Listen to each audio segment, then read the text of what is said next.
Salam Bapak Ibu Saudara yang dikasihi Tuhan, salam sejahtera buat kita sekalian. Senang sekali kita boleh berjumpa kembali dalam satu renungan firman Tuhan buat kita sekalian. Bapak Ibu Saudara kita sekalian, pada saat ini sungguh bersyukur kalau kita boleh ada sebagaimana kita ada. Bapak Ibu Saudara yang dikasihi Tuhan, kali ini saya mengajak kita sekalian untuk merenungkan firman Tuhan yang terdapat di dalam Lukas pasal yang pertama, ayat yang ke-37 yang bunyinya demikian. Sebab bagi Allah tidak ada yang mustahil. Sekali lagi, sebab bagi Allah tidak ada yang mustahil. Bapak Ibu Saudara yang dikasihi Tuhan, ayat ini berbicara tentang bagaimana Maria akan mengandung seorang anak laki-laki, dan anak itu disebut kudus, yaitu anak Allah. Dia adalah hasil daripada kandungan oleh Roh Kudus terhadap Maria. Dan Maria sangat terkejut ketika mendengar bahwa dia akan mengandung seorang anak laki tanpa hubungan dengan suaminya. Bagaikan geledek di siang bolong, tentu Maria sangat kaget dan bagaimana mempertanggungjawabkan itu. Bapak Ibu Saudara yang dikasihi Tuhan, tetapi bagi Tuhan ada 1000 cara untuk mengatasi persoalan. Bahwa Allah bekerja melampaui dari segala pikiran manusia yang terbatas. Olehnya Bapak Ibu Saudara, Tuhan bekerja melalui kehendaknya, bekerja melalui kuat kuasanya yang tidak ada yang menandingi. Namun demikian Bapak Ibu Saudara, kata bagi Tuhan tidak ada yang mustahil akhir-akhir ini menjadi membumi bagi setiap orang percaya, khususnya gereja-gereja tertentu yang kalau dalam menghadapi masalah, dalam menghadapi kesulitan, dalam menghadapi persoalan, dalam keadaan terdesak selalu mengklaim bagi Tuhan tidak ada yang mustahil. Itu tentu boleh-boleh saja, karena saya pikir itu adalah harapan dari setiap orang percaya bahwa Allah yang disembah oleh orang percaya adalah Allah yang hebat, Allah yang dahsyat, Allah yang sangat berkuasa. Dari beberapa ayat yang akan kita lihat berikut ini menyatakan memang Tuhan yang disembah oleh orang percaya itu adalah Tuhan yang luar biasa. Di dalam Yeremia pasal 32 ayat 27 di sini dikatakan demikian. Sesungguhnya akulah Tuhan Allah segala makhluk. Adakah sesuatu pun yang mustahil untukku? Saudara, jelas Tuhan menyatakan kepada Yeremia bahwa tidak ada yang mustahil bagi Allah. Kalau Allah mengendaki melakukan segala sesuatu yang mustahil bagi manusia. Demikian juga di dalam Yeremia 32 ayat 17. Tuhan Allah, sesungguhnya Engkaulah yang telah menjadikan langit dan bumi dengan kekuatanmu yang besar dan dengan lenganmu yang terentang. Tiada satu pun yang mustahil untukmu. Ini adalah pernyataan dari Yeremia terhadap Allah itu sendiri. Jadi Bapak Ibu Saudara, memang Allah yang disembah oleh orang percaya, oleh Israel adalah Allah yang maha kuasa, Allah yang luar biasa, Allah yang tidak ada tandingannya kuasanya. Kemudian yang terakhir dari kemahakuasaan Allah ini juga bisa kita lihat di dalam Wahyu pasal yang pertama ayat yang ke-8 yang berbunyi demikian. Aku adalah Alfa dan Omega, firman Tuhan Allah yang ada dan yang akan ada dan yang sudah ada, yang maha kuasa. Bapak Ibu Saudara yang dikasihi Tuhan, Allah yang kita sembah oleh orang Kristen, orang percaya adalah Allah yang maha kuasa. Namun demikian Bapak Ibu Saudara, perlu kita sekalian ketahui bahwa ketika Allah itu bisa melakukan segala sesuatu, Allah sendiri juga menyatakan di dalam dirinya tidak segala sesuatu bisa dilakukan, karena kekuatannya, kekuasaannya, kemahakuasaannya selalu dibatasi oleh kesuciannya, saudara. Jadi kemahakuasaan dan kekuatan Tuhan yang dahsyat itu juga harus ada kesesuaian dengan Allah yang suci itu. Oleh sebab itu Bapak Ibu Saudara, kalau kita lihat bahwa Allah tidak selalu melakukan apa yang bisa dilakukan karena kekuatannya, itu karena dia tetap menjaga kesuciannya. Misalnya Bapak Ibu Saudara, Allah tidak bisa melakukan dosa, Allah tidak bisa berbuat curang, Allah tidak bisa berbuat dusta seperti halnya manusia. Dan itu yang harus kita perhatikan. Jadi ketika Bapak Ibu Saudara kita menyatakan dan mengklaim bahwa Allah itu berdaulat dan kuasanya tidak terbatas, ternyata Allah sendiri juga menyatakan diri bahwa dia terbatas oleh karakter dan sifatnya. Sehingga ketika dia ingin melakukan segala sesuatu yang berkaitan dengan pelanggaran terhadap karakter dan sifatnya atau kesuciannya, maka Tuhan tidak mungkin melakukannya. Saudara-saudara yang dikasihi Tuhan, Tuhan Allah yang disembah oleh orang percaya yang selama ini memang menjadi kebanggaan bagi kita di dalam doa, sehingga klaim-klaim kita menyatakan bagi Allah tidak ada yang mustahil. Tentu Allah di samping dibatasi oleh karakter dan sifatnya yang suci dan tidak bisa berbuat sebaliknya, karena sifat Tuhan kekal dan tidak pernah berubah. Yang kedua, Allah juga dibatasi oleh kehendaknya yang kadang-kadang tidak sesuai dengan kehendak kita. Itulah sebabnya Bapak Ibu Saudara, kita perlu pahami, jangan sampai kita berharap kepada Tuhan yang luar biasa, yang kita percaya Dia bisa melakukan sesuatu, tapi ternyata kita tidak mengerti ataupun gagal paham bahwa Allah mempunyai kehendak yang berdaulat. Lebih besar keinginannya daripada keinginan kita, lebih mulia keinginannya dari keinginan kita, lebih agung keinginannya daripada keinginan kita. Oleh sebab itu Tuhan Yesus sendiri ketika ada di Taman Getsemani, Dia berdoa kepada Bapa. Dia katakan, ya Aba, ya Bapa, tidak ada yang mustahil bagimu. Ambillah cawan ini daripadaku, tetapi janganlah apa yang ku kehendaki, melainkan apa yang engkau kehendaki.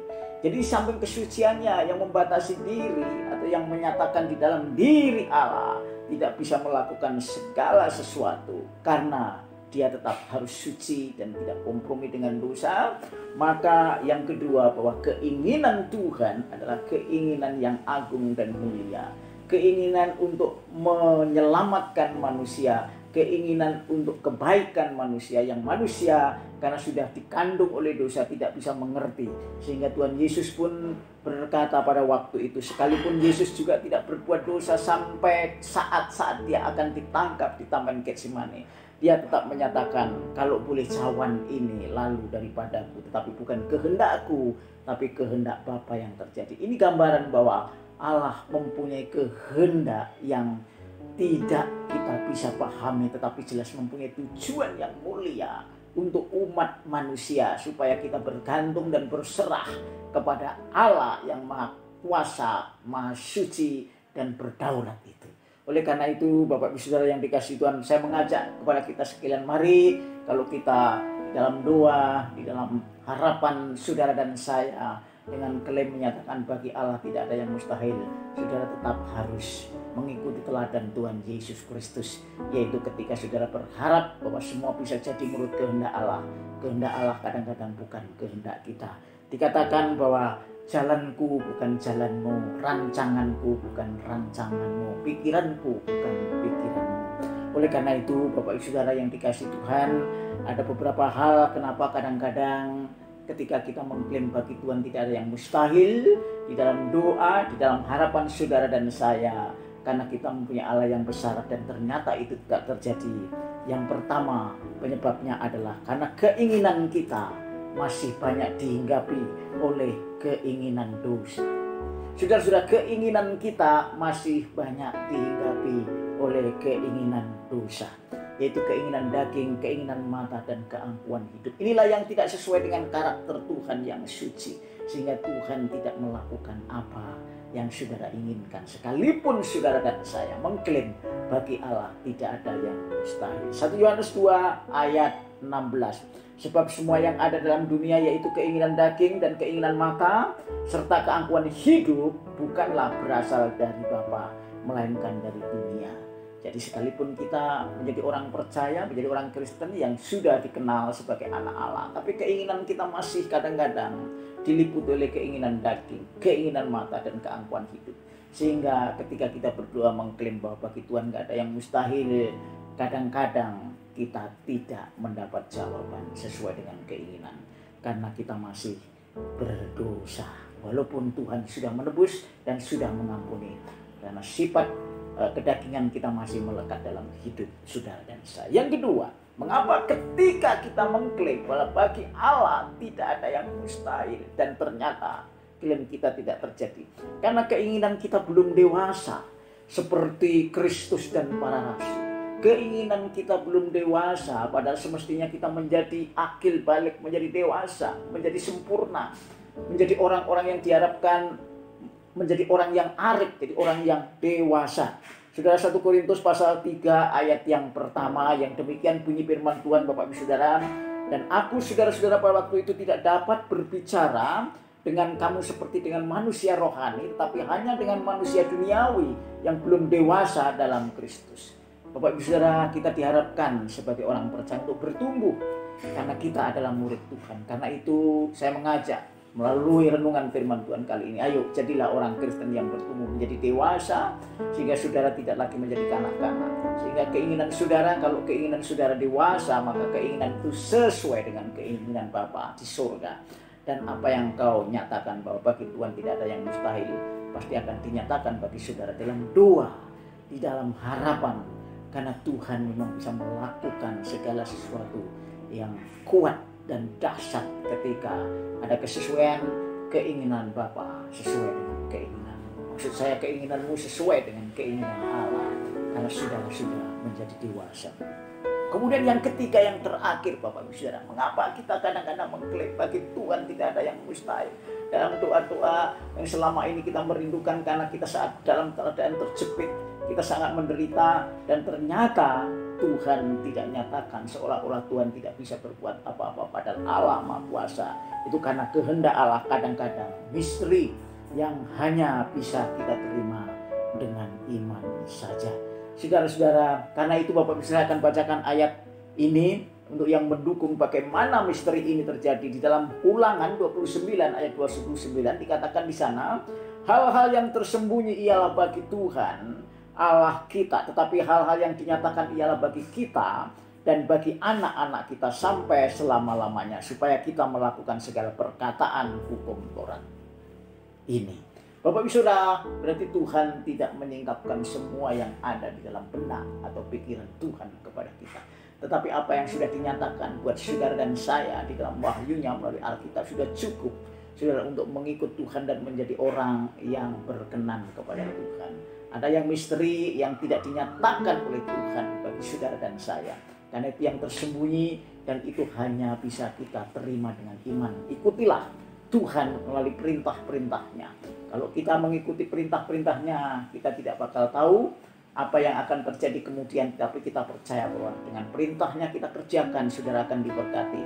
Berat apapun, karena Tuhan akan memberkati saudara melalui Roh Kudus, membawa saudara kepada kedewasaan dan kesempurnaan. Oleh karena itu Bapak Ibu Saudara, sekali lagi mengapa klaim-klaim kita bagi Tuhan tidak ada yang mustahil, bahwa Tuhan bisa melakukan segala sesuatu. Yang pertama, kadang-kadang kita gagal karena keinginan kita adalah tidak sesuai dengan keinginan Tuhan. Karena daging, mata, dan keangkuhan hidup masih suka ada dalam diri kita, dan itu tentu tidak berkenan karena kita menginginkan sesuatu yang tidak sesuai dengan karakter Tuhan. Yang kedua, karena keinginan kita masih kanak-kanak, yang tentu saja kita tidak akan mendapat sesuatu, karena Tuhan menginginkan supaya kita menjadi orang yang dewasa, orang yang lengkap, orang yang sempurna menurut kacamata Tuhan. Yang ketiga, kadang-kadang kehendak Allah itu misteri sampai kapanpun, kecuali nanti kita disingkapkan ketika kita bertemu dengan Tuhan di dalam kerajaannya, yaitu di surga yang kekal sampai selama-lamanya.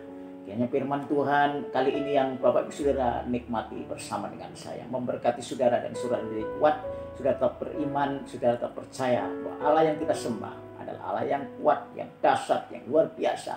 Tapi Allah tidak bisa melakukan jika tidak sesuai dengan karakternya, dan Allah sendiri juga tidak menyatakan kehendaknya semua di dalam kehidupan orang. Yang penting saya mengajak kita, mari kita tetap mengikut Tuhan sampai akhir dengan iman yang setia, yang menghasilkan kasih, dan kasih menghasilkan perbuatan bagi sesama untuk kemuliaan nama Bapa di surga. Kiranya firman Tuhan memberkati saudara dan saya. Haleluya. Amin.